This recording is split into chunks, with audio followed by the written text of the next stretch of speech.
Salut, c'est Rudy Garcia, c'est carré. J'ai l'impression quand tu as commencé, il y a 20-30 ans, il y avait encore des entraîneurs bâtisseurs, notamment Arsène, il y en a Giroud. Plein d'autres, Giroud. Moi, je te rappelle que quand je commence à Dijon... Ah bah oui, c'est le derby. Remarque, non, t'étais pas en D1. Bah non, j'étais pas en D1. Mais vu la taille de la ville de Dijon et vu la taille de la ville d'Auxerre, Dijon aurait dû être le Auxerre, tu vois, sauf qu'il y avait Giroud. Ouais, mais toi, t'as fait un peu bâtisseur à Dijon. J'ai fait 5 ans, effectivement. Donc j'ai bâti. Et je suis allé voir Guy. Voilà, je suis allé voir aussi Jean Fernandez quand il était à Auxerre, tu vois, et Guy, je sais qu'il a toujours eu un petit mot sympa pour moi. Et c'est Giroud, quoi. Il a fait une carrière incroyable, mais des Giroud, il n'y en aura plus, malheureusement. Ben, c'est ça que je veux te dire. Alors après, la vie, c'est des cycles. Est-ce que peut-être un jour ça reviendra? En tout cas, aujourd'hui, c'est plus Aujourd'hui, on est dans une société plus Kleenex. Voilà. La zapette, la télécommande, tu changes, voilà, tu prends un truc, tu le jettes. Ça, tu t'adaptes à ça? T'es obligé. Ouais. T'es obligé d'avoir. Donc tu te dis. T'es obligé d'avoir résultat tout de suite, ouais. Parce que sinon, t'es plus là. Ouais. Puis même quand t'as des résultats, comme moi à Naples, ou t'es plus là quand même. Bon voilà, c'est comme ça.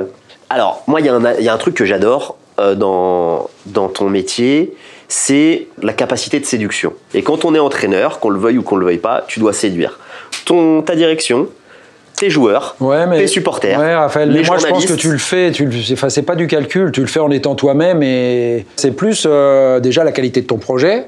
Ouais. Après, c'est quand même plus facile de séduire un groupe en leur disant les gars, on va avoir le ballon, on va attaquer, on va essayer de marquer des buts et d'en marquer un de plus que l'adversaire. Ouais, mais plutôt Simeone, il arrive à séduire son effectif en disant parce que Deschamps, etc. Oui, parce que Didier, il faut arrêter avec cet aspect défensif. Il a des équipes qui... C'est pas un entraîneur défensif, il est pragmatique parce que c'est le résultat avant tout et il a raison, le résultat c'est avant tout, mais il gagne des matchs en étant offensif, il a des formidables joueurs offensifs. Mais il gagne les compétitions en étant défensif. Bah, la base, c'est d'abord, de bien défendre. Mais ça se respecte, hein. Bah oui, la base d'une équipe, c'est plus facile de faire bien défendre une équipe que de bien la faire attaquer. Mais enfin, si tu n'attaques jamais, que tu marques jamais de but, tu gagnes rien du tout. Hein. Mais alors, dis-moi pourquoi ça te gêne, ce mot séduction? Non, parce que ça a une connotation faux, tu vois. Non. Séducteur, faux, alors que bon, voilà, moi... c'est faire passer ton message. Bah, c'est pas séducteur, ça, c'est capacité de persuasion, de la qualité de ton projet, de ton message, de où tu veux emmener les joueurs. Après, c'est sûr que si tu as des bonnes relations individuelles et donc collectives, c'est plus facile que si tu es un sale con qui n'arrête pas de les matraquer ou de les critiquer par derrière parce que tu n'es pas franc, ou, tu vois. Donc j'essaie juste d'être honnête et de leur dire les choses, quand même ça ne plaît pas, mais surtout de les motiver parce qu'il y a des grandes choses à vivre sur le plan des émotions collectives. Et c'est un sport d'individu dans un collectif. Ouais. Et d'individu individualiste. Ouais, bien sûr, surtout de plus en plus, quoi. C'est un reflet de la société aussi. Ouais, c'est clair. Mais donc toi, tu fais pas de lien, moi je fais complètement le lien entre une personnalité... tu vois, quelqu'un qui sait fédérer. Ouais, mais c'est pas être séducteur, ça. Mais pour moi, à fond. Ah ouais? Bah oui. Bon, on n'est pas d'accord sur la définition du mot. Non, alors. C'est pas grave. Moi, je trouve que ça a une connotation un peu négative, séducteur. Non, manipulateur. Oui, t'as raison. Mais dans séducteur, il y a un peu de manipulation. Et je vais te dire même, alors je vais aller plus loin, selon moi, dans ton métier, il y a même un côté de manipulation et qui est pas grave. Je veux dire, parce que quand tu vas tirer vers la performance, tu dois faire adhérer tout le monde, alors que par définition, il y en a 11 qui sont contents et il y en a 11 qui sont pas contents. Là-dessus, je suis bien d'accord avec toi. Alors, parce que je pense que j'ai fait une interview, peut-être avec l'équipe, il y a très très longtemps, où je disais, le coach, c'est aussi un acteur. Avec un joueur, il faut être le grand frère. Oui. Avec un joueur, il faut être le père. Avec un joueur, il faut être le père fouettard. Avec un joueur, il faut être celui qui... Et ça, effectivement, tu sens qu'il faut que tu sois comme ça et tu joues quelque part un rôle. Mais c'est pas être faux, quoi. C'est pas être faux. C'est donner ce dont tu as besoin ton interlocuteur pour le mettre dans les meilleures conditions possibles. Exactement. Tu dois comprendre quel joueur est très famille, avec quelle femme de joueur il faut être un peu bien faire passer le message, ou genre je dis n'importe quoi, de laisser un petit message quand son fils est malade. Exactement. Enfin, c'est ça la vraie vie d'un entraîneur aussi, et comment tu tires le maximum. Puis c'est aussi une relation d'être humain, une équipe. Tu peux pas faire qu'avec le professionnel. Derrière le professionnel, il y a un homme aussi, qui parfois a des difficultés, des moments difficiles, et si tu peux, il faut l'aider, quoi, ou au moins le comprendre. C'est ça. Mais moi, avec certains joueurs qui m'ont parlé de toi, je pense que c'est un des aspects sur lesquels tu es fort. D'accord. C'est-à-dire sur le côté... Non, mais si on s'entend sur le côté, il s'adapte bien aux gens dans le sens où Déjà, moi, je pense que j'ai une qualité d'écoute. Tu vois, aujourd'hui, je parle beaucoup. Il y a longtemps que je n'ai pas parlé. C'est bien le problème. C'est que je ne sais pas si la stratégie, ça serait pas mieux de parler tout de suite. Et donc, du coup, tant pis d'être dans le conflit, mais quand ça se passe pas bien, quand ça se passe bien, de parler tout de suite. Quand ça passe pas bien, de parler tout de suite. Après, il y a parfois aussi des enjeux économiques qui fait que il vaut mieux se la fermer. Bien sûr. Tu vois, c'est tout ça. Bon, bref. Mais pourquoi je dis ça? Je ne sais pas. Dans la gestion de... Oui, en fait, c'est des relations humaines. Hein. C'est ça. Donc, moi, je pense que j'ai une capacité d'être à l'écoute, parce que si tu n'écoutes pas, déjà, tu n'as pas d'informations de ton interlocuteur, et quand tu écoutes, tu peux en savoir plus, justement, pour savoir... je ne dis pas comment l'aider, mais sur quel levier appuyer pour qu'il soit bien, quoi. C'est ça. Et un joueur, s'il est bien, je te jure, il est capable de faire des trucs. Mais pour autant, il y a des fois... Alors, je vais aller plus loin, et à mon avis, tu ne vas pas aller dans mon sens, mais je vais aller plus loin. Je pense même que dans ton rôle, il est utile de mentir parfois par omission peut-être, mais en tout cas de pas toujours tout dire. C'est pas mentir, c'est oublier de dire des trucs parce que c'est le bon moment d'oublier de le dire, parce que ça sert ton interlocuteur. Pour le garder au chaud, tu fais en sorte de lui dire je compte sur toi pour ce match-là, je compte sur toi pour ce match-là, je compte sur toi pour ce match-là, même si tu sais que dans la réalité de ce match-là, peut-être qu'au final il rentrera qu'un quart d'heure à la fin. Oui, ça oui. Mais c'est ça c'est... Mais t'es obligé de dire que tu comptes sur un joueur pour le prochain match. Déjà, on dit alors les entraîneurs ils font de la langue de bois. Si vous déformiez pas, alors je dis pas toi, mais si de temps en temps vous preniez pas une phrase, vous la sortiez de son contexte et vous la déformiez, on serait peut-être moins langue de bois, parce qu'on serait plus confiant sur le fait que ce que tu dis, au moins ça sera repris dans son intégralité et ça sera remis dans son contexte. Votre problème, Raphaël, aujourd'hui, j'ai encore pas mon portable, sinon je te l'aurais montré, c'est que vous, les vrais journalistes, avec la carte de journaliste, vous défendez pas assez des faux journalistes qui s'inventent journalistes sur n'importe quel réseau social de mes deux, ou les mecs qui... Moi, je suis même plus dur que toi. Parce que moi, je dis qu'il y a des vrais journalistes qui, en fait, font pas le travail. Peut-être aussi. Pas de fil, ne vont pas vérifier les choses, etc. Peut-être aussi, parce que dans toutes les corporations, il y a des mecs bien et des mecs moins bien. Mais on souffre aussi de ça, tu vois. Donc après, on dit, mais lui, il est langue de bois. Mais vous l'avez cherché quelque part. Au début, tu arrives dans un club, t'es pas langue de bois, tu te lâches un peu, et pof, tu te prends dans la gueule, donc tu dis, ok messieurs, c'est fini, je ferme le robinet. Et t'es plus lisse, et tu réponds un petit peu plus lisse, et du coup, mais lui, il est langue de bois. Oui, mais bon, dès qu'on sort un petit peu des sentiers battus, tu te fais étaler, tu vois. Tu me fais les transitions, t'es parfait. Je parlais avec Thomas Tuchel de ce métier de fou. Thomas, c'est quand même... Alors lui, j'ai beaucoup apprécié quand il était à Paris, parce qu'on a pas mal échangé, on a passé des soirées à l'UEFA ensemble, à discuter avec Arsène quand on a fait les rassemblements avec l'UEFA pour les coachs de Champions League. Et Thomas, quand même, c'est quand même génial, quoi. Il se fait lourder d'un côté, gagne la Champions League de l'autre. Donc ça résume aussi la vie d'un coach. Ouais. Mais Thomas Tuchel me disait à quel point ce métier est un métier de fou, de détraqué. T'as pas d'horaire, tu gères. T'es chef d'entreprise de plusieurs entreprises quelque part. T'es chef du staff, t'es chef des joueurs, t'es chef de. C'est une bonne définition. Et en même temps, il y a un chef au-dessus de toi. Même plusieurs chefs au-dessus de toi. Un décideur, ouais. Donc, toi, dis-moi à quel point ce métier a déjà mis en danger ta santé mentale ou pas, sachant que toi, tu as l'histoire de ton père aussi, que tu as vu évoluer. Qu'est-ce que tu peux me dire sur ça? Santé mentale, je sais pas. Santé physique, peut-être. C'est pour ça que je te disais qu'il faut prendre soin de soi, et plus l'âge avance. Parce qu'en fait, quand tu es jeune coach, en tous les cas, moi, c'était comme ça, tu veux tout faire, tu veux tout régler, tu veux tout régenter, mais tu peux pas. Et donc tu perds une énergie folle. Et après, avec l'expérience, tu apprends à intervenir sur les choses importantes et à hiérarchiser les priorités. Ouais, voilà, ou à déléguer les autres, ou à même pas t'en occuper, parce que finalement c'est pas si important que ça. Santé mentale, le gros souci, c'est d'arriver à faire la part des choses entre. Alors déjà, t'es pas beaucoup à la maison, mais en plus, quand t'es à la maison, tu penses quand même à ton entraînement du lendemain, à qu'est-ce que tu dois faire. Et donc, du coup, c'est pas facile de sectoriser. Moi, j'admire ceux qui sont capables d'arriver à la maison et de pas avoir de devoirs à faire. Nous, on s'en donne tout le temps des devoirs tout seul. Et c'est ça qui est compliqué. C'est une machine à laver. Ouais, c'est une machine à laver. Mais bon, on aime ça, sinon on n'y retournerait pas, tu vois. Est-ce que tu t'es pas même un peu drogué? Je sais pas. Peut-être, ouais. Peut-être que ça peut ressembler à ça. Mais, Raphaël, je pense que ou c'est venu avec le temps, ou c'est devenu une qualité, ou c'est le début de la fin, j'en sais rien. C'est que quand moi, j'entraîne pas, et c'est arrivé parce que Al Nasser, ça s'est fini 7-8 matchs avant la fin, parce que Naples, ça s'est fini 5-6 mois avant la fin.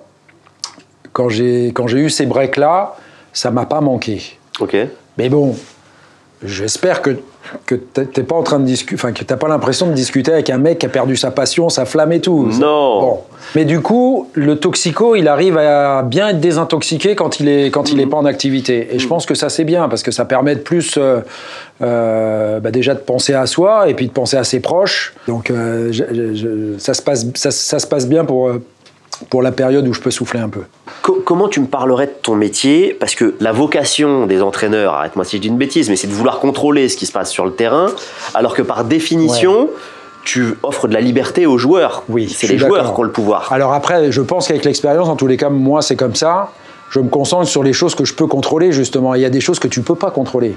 Le ballon qui frappe le poteau et qui rentre, ou qui frappe le poteau et qui sort, et qui te donne un trophée ou qui te le donne pas, c'est des choses que tu peux pas contrôler. Par contre, ce que tu peux faire en sorte, c'est de mettre tes joueurs dans les meilleures conditions, psychologiques, techniques, sur le terrain. Déjà, il faut qu'ils te suivent dans ton projet de jeu. Après, il faut que tu arrives à les motiver tout le temps, à garder motivés ceux qui jouent un peu moins, parce que tu fais pas la saison avec un 11, tu fais la saison avec un groupe, que ce que je te disais tout à l'heure. Donc que vous êtes devenus des chefs d'entreprise aussi, parce que le staff maintenant c'est 15 personnes. Ouais, exactement, qui te suivent aussi, parce qu'il y a des clubs, à juste titre, qui gardent des personnes du staff permanents, parce que c'est vrai que sinon, quand le coach y part, s'il part avec 10 mecs, tu te retrouves un peu déshabillé. Donc c'est tout un équilibre, mais toi, tu gagnes du temps à travailler avec des gens que tu connais, des gens que tu sais efficaces et compétents. Donc il faut trouver un juste équilibre par rapport à ça, mais... tu sais, après, c'est de l'humain, tu gères de l'humain, donc il y a beaucoup de passerelles avec les chefs d'entreprise ou les gens qui gèrent des hommes, quoi.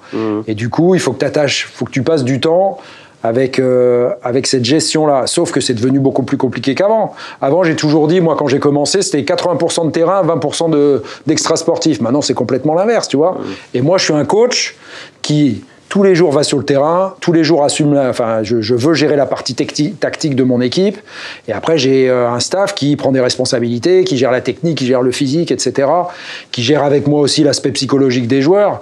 Mais c'est important de gérer les joueurs. Après, il faut gérer les agents. Après, il faut gérer les médias. Après, il faut gérer les présidents. Après, il faut gérer les conseillers. Voilà. Et c'est pas facile, mais tu peux pas tout gérer.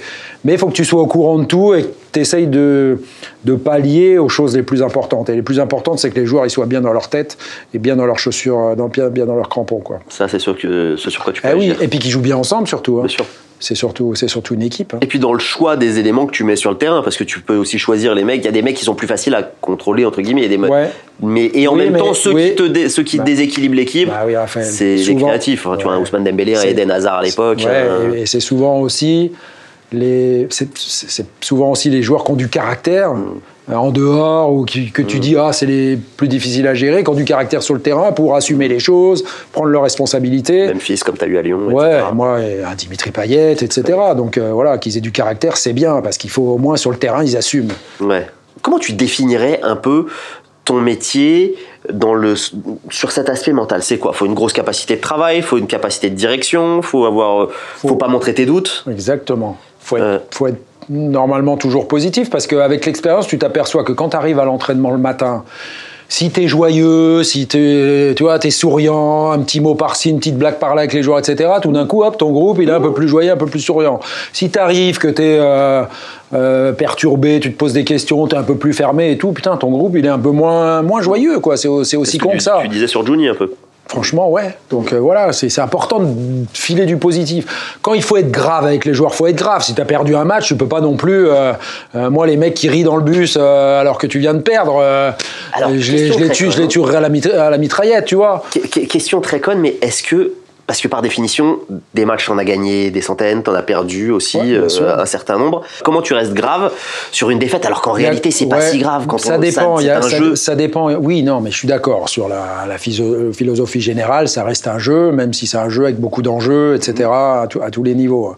Mais en fait, il y a quand même, dans une saison, quand tu te les repasses en film, il y a quand même des moments charnières dans une saison.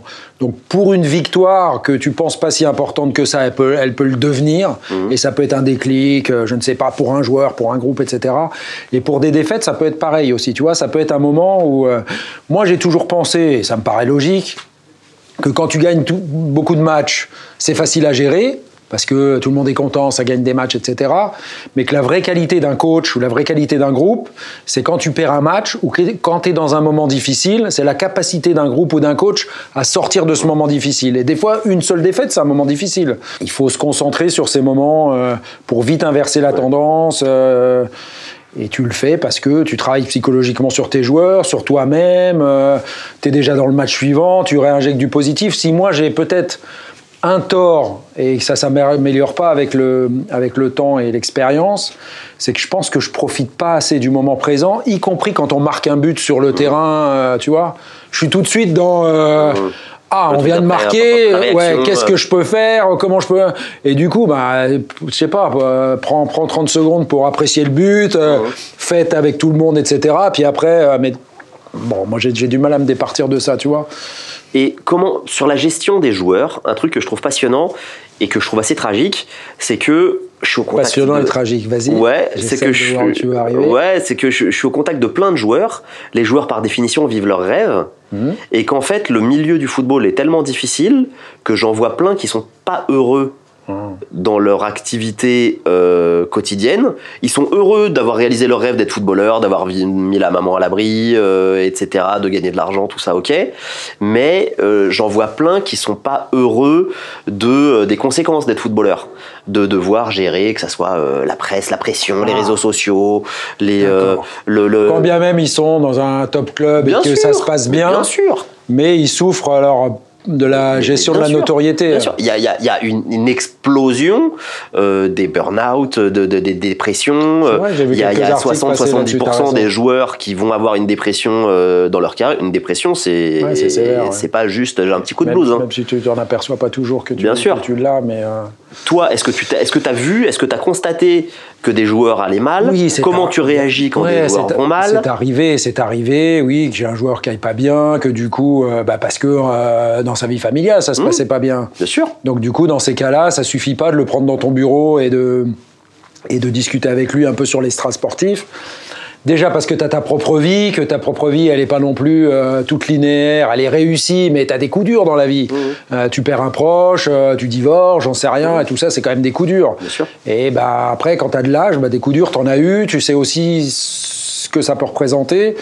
Et du coup, oui, il y a un côté humain où là, moi j'enlève mon sifflet d'entraîneur et toi t'enlèves ton maillot de joueur et là on se parle d'homme à homme après. Donc ça m'est arrivé d'aller au resto en tête à tête avec un de mes joueurs pour on n'était plus l'entraîneur et l'entraîné, on était d'homme à homme et pour l'aider dans ce moment difficile, lui faire part de ta propre expérience perso, et être proche, lui donner du soutien, du réconfort. Toi qui as de l'expérience, est-ce que tu trouves qu'il y a de plus en plus de difficultés pour les joueurs, ou pas forcément? Est-ce que tu constates ça ou pas? Non, j'ai pas plus constaté ça, mais tu sais, c'est aussi certainement un élément un peu tabou pour les joueurs de le dire, tu vois, parce que ça peut... De moins en moins. Tant mieux, mais ça peut apparaître aussi comme une faiblesse. Bien sûr. Donc je pense que moi j'ai toujours cru un peu dans le rôle du préparateur mental. Pas celui qui débarque de la Lune et puis qui se met sur la photo en avant quand tu as gagné quelque chose, parce que celui-là, il est pas bon et il sert à rien. Mais, alors, s'il connaît une activité sportive, le foot en particulier, pourquoi pas, ça peut aider, mais peu importe.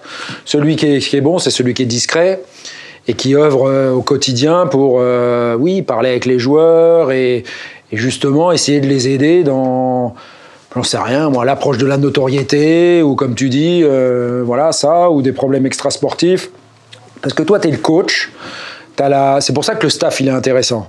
Nous, on a des formations d'entraîneurs, etc., où l'aspect psychologique, l'aspect préparation mentale, tu l'abordes, mais on n'est quand même pas des spécialistes à 100%, même si moi, je pense avoir quelques capacités, notamment avec l'expérience par rapport à ça. Mais si tu as un professionnel avec toi, et pas que quand ça marche mal, c'est pour ça que je pense qu'un préparateur mental dans ton groupe, un mec qui soit discret, intelligent et qui te règle les problèmes avec certains joueurs, je pense que ça peut être d'une aide, d'autant plus que maintenant, effectivement, et j'ai lu, j'ai entendu il n'y a pas si longtemps que ça, que j'ai été un peu surpris, un peu plus de burn-out, un peu plus de moments dépressifs, etc. Et toi, moi, j'ai toujours été convaincu de ça. Les derniers staffs, tu avais des préparateurs mentaux, tu avais un préparateur mental souvent des locaux, etc. Voilà, et pas que quand ça marche mal, quand ça marche bien, c'est plus qu'important. Voilà. Et il faut un endroit où le joueur il puisse être en confiance et aller un peu parler de... Alors, ce que j'ai fait dans beaucoup de clubs, à Rome, je l'avais fait aussi, donc t'imagines, avec un Italien que j'avais appris à connaître là-bas. Le premier entretien collectif avec toute l'équipe et le préparateur mental qui est dans ton staff, il est obligatoire. Et après, est obligatoire un entretien individuel. Et après, s'en sert qui veut. Et je pense la démarche, tu peux pas l'imposer cette démarche-là. Faut que ça soit. Faut qu'ils adhèrent. Faut qu'ils adhèrent et que le joueur il en ait besoin. Mais à Lyon, à Rome, il y a des joueurs après, une fois l'entretien individuel passé, d'eux-mêmes, ils ont été échangés toute la saison. Je sais pas à quel rythme, mais et je pense que ça les a aidés. Il y en a certains qui ont témoigné là-dessus, quoi.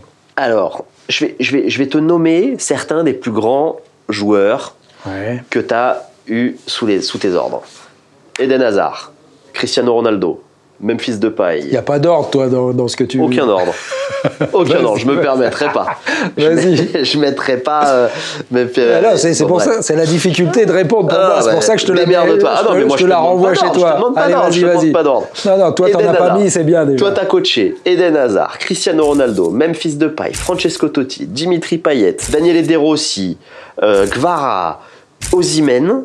Est-ce que t'as... Sedou Keita, Gervinho, Moussa Sow... Je les adore, mais ils sont un degré en dessous quand même. Non, pas vraiment, vas-y. Si. Bon, pour moi, oui, Moussa, je t'aime. Non, mais dis-moi un petit peu s'il y a des anecdotes, s'il y a des moments magiques, s'il y a des moments suspendus qui te reviennent avec certaines des plus grandes personnalités du football mondial. Parce que c'est quand même... Là, je t'en ai sorti 6 ou 7, ça fait partie des plus grands joueurs du football mondial. Non, je te l'ai dit, Cristiano, tu comprends vite pourquoi c'est l'un des meilleurs joueurs de la planète et qu'il a fait cette carrière et qu'encore aujourd'hui, il est incroyablement efficient. Alors on va dire oui, c'est un championnat mineur, etc. Bon, il y a de plus en plus d'étrangers là-bas. Et donc du coup, le championnat est quand même de plus en plus relevé.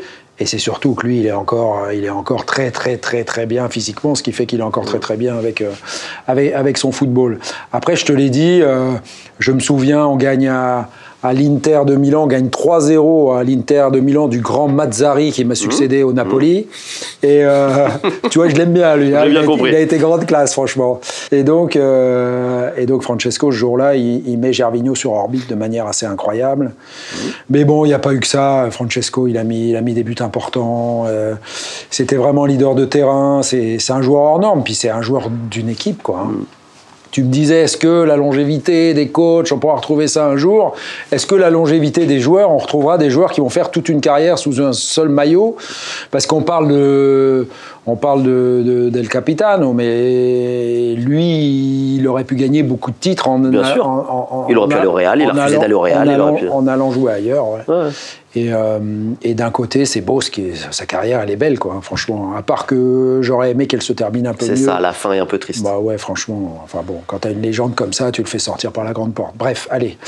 Je sais pas, regardez un Lille-Monaco où Eden Hazard, il fait un festival depuis le milieu de terrain, le long de la ligne de touche, pour aller marquer un but. C'est des moments comme ça où tu te dis, oh. Tu sais, tu les as, ces images-là, où tu vois des buts incroyables d'un joueur, et tu vois la réaction du coach qui fait « Waouh !» Alors des fois, tu fais pas « Waouh !» mais dans ta tête, tu fais « Waouh !» vraiment. Ouais. Et là, tu te dis « Bon, c'est beau le football, quoi. C'est aussi pour ça que t'aimes ces joueurs-là, quoi. Ils sont capables de coups de génie. Alors souvent, c'est des joueurs offensifs parce que c'est là où une passe décisive, un but, ça fait rêver tout le monde. Mais nous, les coachs, on est aussi en mesure d'apprécier... Tiens, il faut la revoir, cette image-là. On bat Naples dans la série de 10 victoires consécutives avec l'AS Rome. On bat Naples 2-0 à domicile. Je ne sais plus quel match c'était, le 6e ou un truc comme ça. Et en fait, à 0-0, allez, peut-être ma mémoire défaille, à 1-0 pour nous, Pandef, il a un face-à-face avec Morgan De Santis, mon gardien. Il part du milieu de terrain, il n'est pas hors jeu, il se présente face à Morgan. Je sais pas ce qu'il fait, une pichenette, là, une palonnette, un truc comme ça. Et en fait, le ballon, il passe et il va finir dans le but. Mais t'as Daniele De Rossi qui revient comme une balle. Il jette les 2 pieds en avant pour tacler et il sort le ballon. Mais il a marqué un but, tu vois. Et tout le stade olympique qui explose. Et tu vois, ça, c'est des buts, quoi. C'est des buts marqués ou des buts pas encaissés. C'est des émotions. Et là, tu te dis, ouais, c'est des émotions. En fait, c'est la beauté, quoi. Voilà. Donc ils sont inclassables, quoi. Je peux pas te dire. Mais je t'ai pas demandé de les classer. Ah bah c'est bien, merci. Bah ouais, ça tombe bien. Hein. Ouais, c'est bien. La plus grosse dinguerie de ta carrière. La plus grosse dinguerie que tu as faite dans ta carrière. Alors c'est celle qui me vient en tête. On était à Dijon avec Fred Bompard. Parce que je te rappelle qu'à Dijon, oui, on est passé d'une équipe qui était aux portes de la relégation. Alors je sais pas, à l'époque en dessous du National, c'était je sais pas National 1 peut-être ou je sais plus comment ça s'appelait, peu importe. À une équipe qui a été capable de monter en Ligue 2 et de batailler pour la promotion en Ligue 1. Mais l'année où on monte de National en Ligue 2, on fait demi-finale de la Coupe de France pour une équipe de National, où on sort Saint-Étienne, on sort Lens, on sort Reims, le derby local, au tir au but, où le coach en face, il change son gardien pour la séance des tirs au but. Mais il s'est foiré, donc on les a éliminés. Et après, on va en demi-finale, on va jouer à Châteauroux, Ligue 2, et nous, on est national.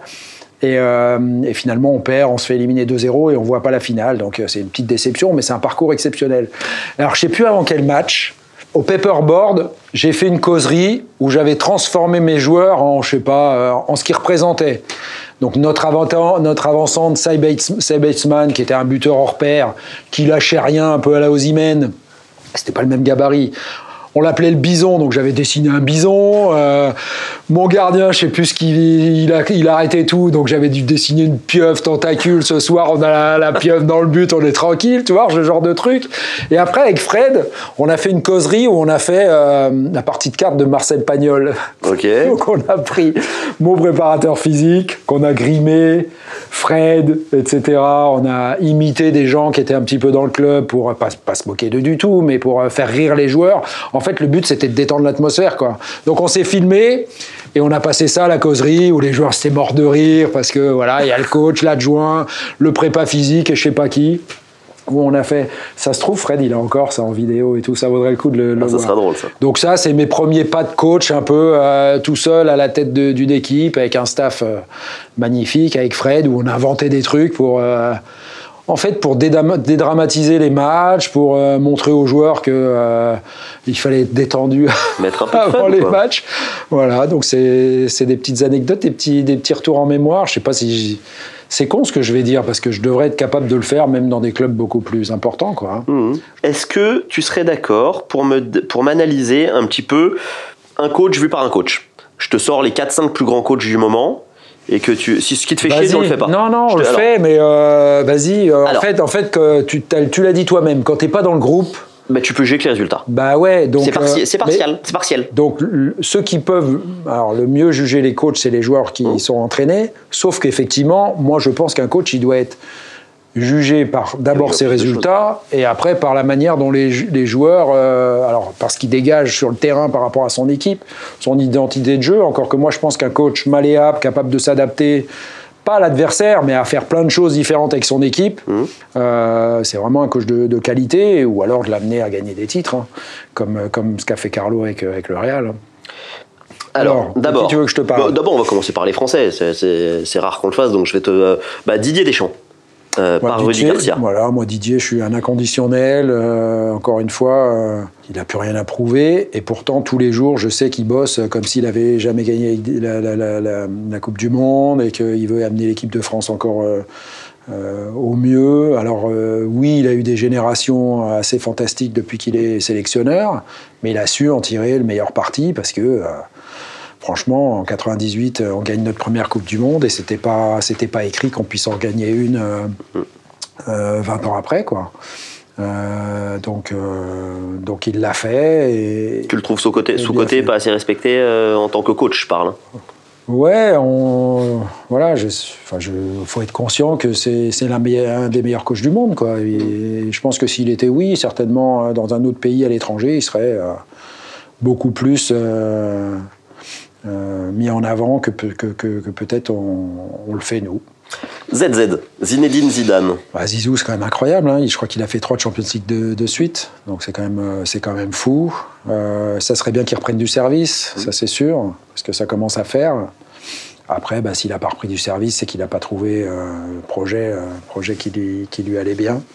C'est pas si facile de trouver un projet quand on est Zinedine Zidane. Ouais, certainement, mais je pense qu'il a certainement eu quand même des grands clubs qui l'ont sollicité. Après, lui, tu penses que lui, il dit encore plus non que toi ? Oui, c'est sûr. Après, il s'exprime pas beaucoup, donc on peut pas savoir trop ce qu'il pense. Il nous a dit dans Carré que ça lui manquait. Déjà, c'est bien, ça veut dire qu'il est motivé pour reprendre. Mais oui, moi j'aimerais bien. Si donc c'est pas, alors je sais pas justement ce qu'il a en tête, vu qu'on peut faire que des suppositions. Mais ça serait bien de le voir dans un grand club pour qu'il s'exprime à nouveau, quoi, ailleurs qu'au Real notamment. Voilà. Ça roule. Pep Guardiola. Pep, on a une relation particulière. Je sais qu'il m'apprécie et ça reste un des maîtres, quoi. Il a été capable de gagner partout où il est passé. Je pense que les coachs qui ne se sont pas fait virer dans leur carrière, on les compte sur les doigts d'une main, il en fait partie. Donc voilà, il a... Ça semble incroyable, ça, quand même, d'ailleurs. Ouais, c'est fou, mais ce qui prouve sa qualité, parce qu'il n'a pas non plus tout gagné tout le temps. Il est arrivé à City, il a mis du temps à gagner la Champions League, et Dieu sait si les moyens de City sont, allez, je ne vais pas dire illimités, parce que je ne suis pas dans le club, je ne sais pas. Mais en tous les cas, ils sont colossaux, ouais. Colossaux, et malgré l'un des meilleurs coachs de l'histoire du foot et du moment, c'était pas facile de gagner la Champions League. C'est pour ça que, heureusement, dans le foot, c'est pas que les moyens financiers qui font que tu peux gagner les plus grands trophées.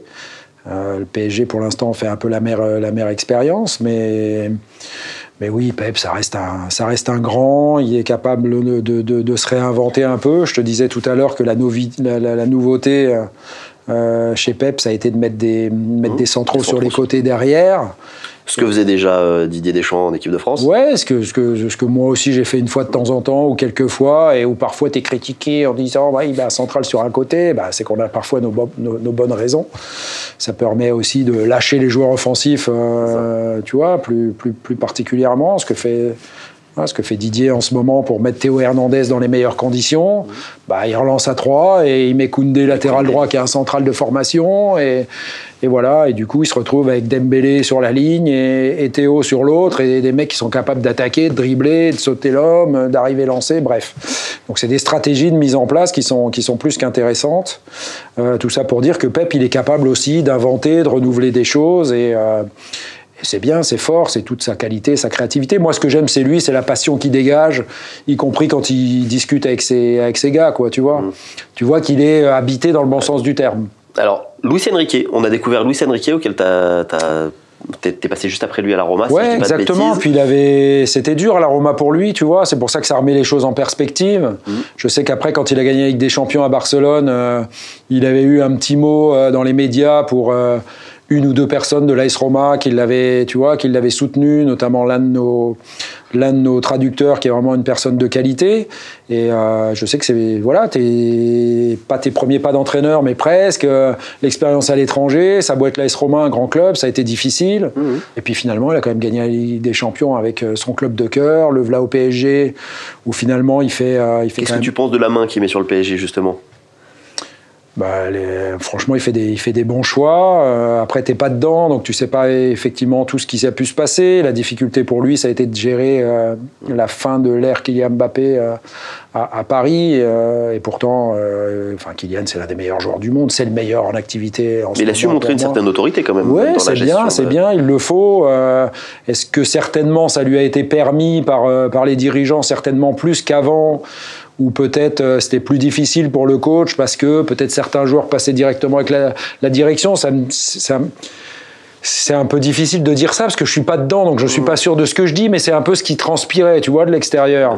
Et donc, quand c'est comme ça, le coach, il est en grande difficulté. Quand dans un club, le président, si on toque à sa porte ou à son téléphone portable, il doit dire aux joueurs, attends, tu vas voir le coach, quoi, tu discutes avec lui, et puis après, si tu veux, on discute à 3, j'en sais rien. Mais tu peux pas laisser passer les joueurs par derrière. Tu peux pas dévaluer son autorité. Son autorité. Merci. Heureusement que tu es là. Mais en tout cas, ce qui est sûr, c'est qu'on voit une identité de jeu. Ouais. Ce qui n'a pas toujours été le cas dernièrement. Après, ça n'a pas été toujours. C'est fou de dire ça, mais c'est la vérité. C'est que tu as eu les meilleurs joueurs du monde en même temps au PSG, Messi notamment, Neymar évidemment et Mbappé. Mais c'était compliqué de jouer avec les trois en même temps pour l'équilibre de l'équipe, tu vois. C'était un peu C'était anachronique. Ouais, c'était un peu la quadrature du cercle. C'était compliqué alors bien évidemment qu'offensivement, ils te faisaient tout le temps la diff, les trois, mais défensivement, c'était difficile de les impliquer comme normalement le football moderne implique tout le monde dans les tâches défensives. Déjà, quand on a un que tu laisses un petit peu ne pas défendre, tu peux t'adapter, etc. C'est déjà difficile, mais deux ou trois, c'est encore plus compliqué. Mais pourtant, tout le monde a rêvé à avoir Messi, Neymar et Mbappé dans son équipe. Hein. Ça, c'est évident. Ouais, mais ça dépend de ton objectif. Si ton objectif, c'est de gagner avec des champions, si c'est de faire les Harlem Globetrotters, c'est fantastique. Ouais, si c'est de gagner avec des champions, c'est un peu plus compliqué. Ils auraient pu, mais bon, c'est pas si Honnêtement, tu crois qu'ils auraient pu gagner avec des champions avec Messi, Neymar, Ouais, il aurait fallu un concours de circonstances. C'est sûr que sur le plan défensif, c'est plus compliqué. Il fallait trouver le bon système de jeu pour défendre à 8. Ça aurait pu se faire, mais c'était plus compliqué. Ouais. Mourinho. Par Rudy Garcia. José Mourinho. Ce qui est sûr, c'est qu'il a beaucoup gagné. Partout, quasiment partout où il est passé. Pratiquement partout. Ami de Tottenham. Ouais, c'est vrai. C'est tout. Il a gagné partout où il est passé. C'est pas toujours le football que je préfère, mais la personnalité, ce qu'il représente, ça reste l'un des entraîneurs les plus importants de ces 15 dernières années, quoi. Un entraîneur, le dernier dont je voulais te parler, qui a amené beaucoup d'émotions, Jürgen Klopp. Ouais, Jürgen, je pense qu'il a rendu Pep meilleur et Pep a rendu Jürgen meilleur, quoi. Ça a été fantastique leur mano à mano. Finalement, je pense qu'il a gagné qu'un titre de champion d'Angleterre, Jürgen, mais il était important. Liverpool, on a eu la chance d'y jouer avec le LOSC, en ayant gagné 1-0 à l'aller en Ligue Europa et en se prenant un 3-0 bien sec là-bas parce qu'on était en train de regarder Anfield Road et pas trop être dans le match, mais Anfield, c'est quelque chose, ouais. Il n'y a pas toujours de l'ambiance en Angleterre, dans certains stades. J'espère que ça a changé à Chelsea ou peut-être même à City. Mais enfin, à Liverpool, c'est magique, ouais. Ça respire le foot. Donc, moi, Jürgen, j'ai bien aimé sa personnalité, tu vois. Sur sa passion, il a des choses où il ressemble un peu à Pep. Et puis, il a su se montrer. Il y a eu de l'émotion, là, chez Jürgen. Pas que sur la fin, mais tu vois. Et pour la froideur d'un Allemand, c'est top, quoi. J'ai aimé ça, quoi. Personnage, je l'ai croisé 2-3 fois, pareil, à l'UEFA. On n'a pas eu l'occasion de beaucoup parler. Mais ouais, grand respect pour lui, quoi. Ce qu'il a fait à Liverpool, l'histoire qu'il a eue avec Liverpool, c'est top. Ça donne envie, ce genre d'histoire, quoi. L'entraîneur français a eu la cote. Ça n'est plus le cas. Il y a une vingtaine d'années, quand avec Arsène. Avec Arsène. Et puis même sur les petits... Enfin, tu vois, il y a eu un moment l'école française, tu vois ce que je veux te dire, après 98, la formation française, il y a eu les entraîneurs de niveau moyen, etc. Beaucoup dans les sélections africaines. Voilà. Oui. C'est très bien aussi. Hein. Bien sûr que c'est très bien. Alors, mais quelque part, à part Arsène, on n'a jamais eu vraiment la cote non plus pour entraîner les meilleurs clubs anglais, les meilleurs clubs espagnols, tu vois, les meilleurs, à part Arsène, Arsenal et Zizou au Real.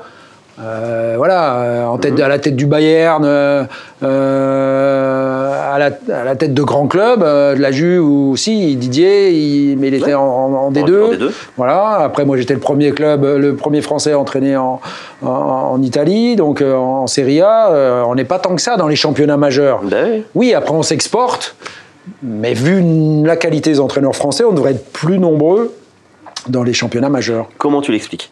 Je sais pas, je te dis, je pense qu'on fait pas assez, on met pas assez en avant la formation à la française, et pourtant on a des coachs français qui vont former à l'étranger, en Asie, etc., qui font de la formation. Le côté, les langues, tout ça, tu y crois? Oui, si, c'est important. Hein. Si tu parles pas les langues, c'est compliqué. Hein. Il faut au moins bien parler anglais, quoi.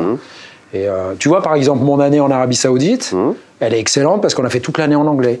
Alors, j'aimerais qu'on se fasse on va se faire un petit plaisir. Vas-y. On va se faire la liste des plus gros mythos qu'on a dit sur toi. Allez, vas-y. Alors, le premier mytho, un truc qu'on dit souvent sur toi, c'est cette fameuse histoire du au début, ça se passe bien, la première saison, etc.